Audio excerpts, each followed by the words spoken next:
The field that we're standing in right now was a wheat field this summer, and then after the wheat was harvested, we actually air seeded a multiple different species of cover crop out here, and then lightly disted it, and that's how we established our cover crop for the grazing.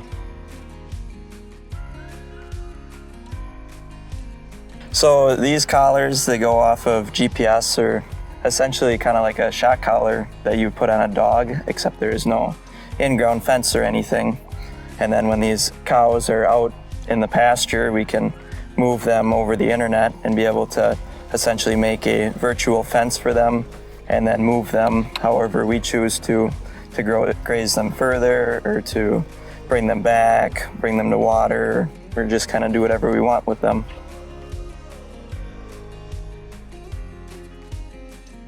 With the collars right now, we're set up that they're actually going back to water, because the water's by the buildings, and we're moving them across the cover crop that's next to the buildings.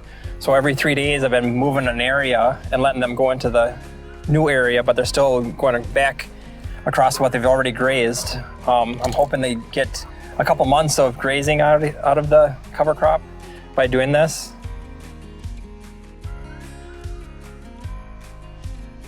So for having a perimeter fence around the outside of this field, we did put a poly wire up, and then just using the collars to keep them in the area. So far, it doesn't seem like we need much of a permanent fence to keep them in here, because they really don't even get to the poly wire. Otherwise, the collars have been working really well of keeping them in the area that we wanted them in.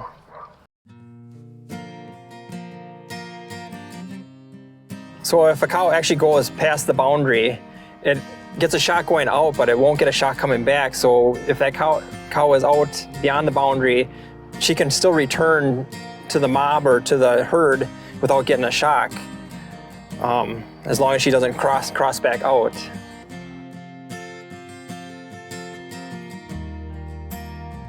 So as far as training the cows with the collars, it seemed quite easy. We put the collars on.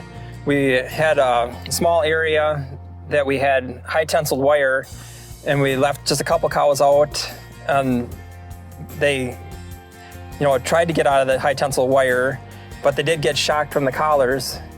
And then it seemed like every cow after we added to them, they were calm, but they walked into it. They did get sense that they were going to get shocked, because it does do a tone before it gets a shock on them. But it seemed like 3 days they were catching on to what the tone meant, and kept them from getting shocked.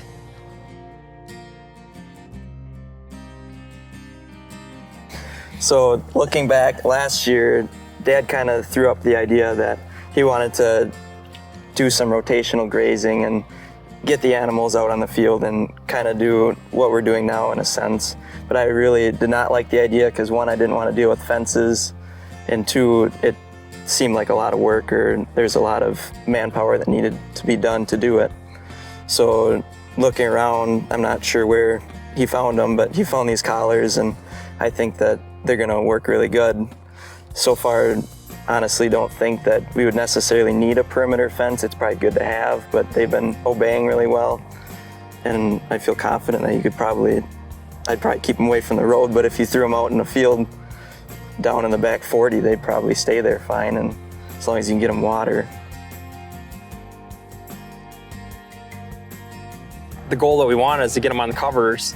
It's going to be very easy for us to move them from field to field, instead of having a high tensile wire set up and you're moving wires every day. I think this is going to be a lot easier, and make it a lot easier to do what we want to do. Having a group of cows that will kind of always keep with the collars too, and they being trained, we can just put them on a trailer hopefully and bring them to the field that we want to.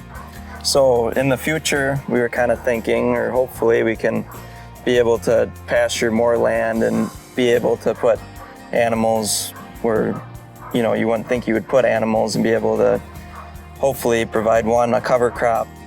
I think the best time is going to be after like a wheat or small grain harvest, and be able to get a cover crop much like this one growing, and get cows out there, and hopefully be able to incorporate some nitrogen and be able to bring cover and nitrogen back to the soil after the wheat.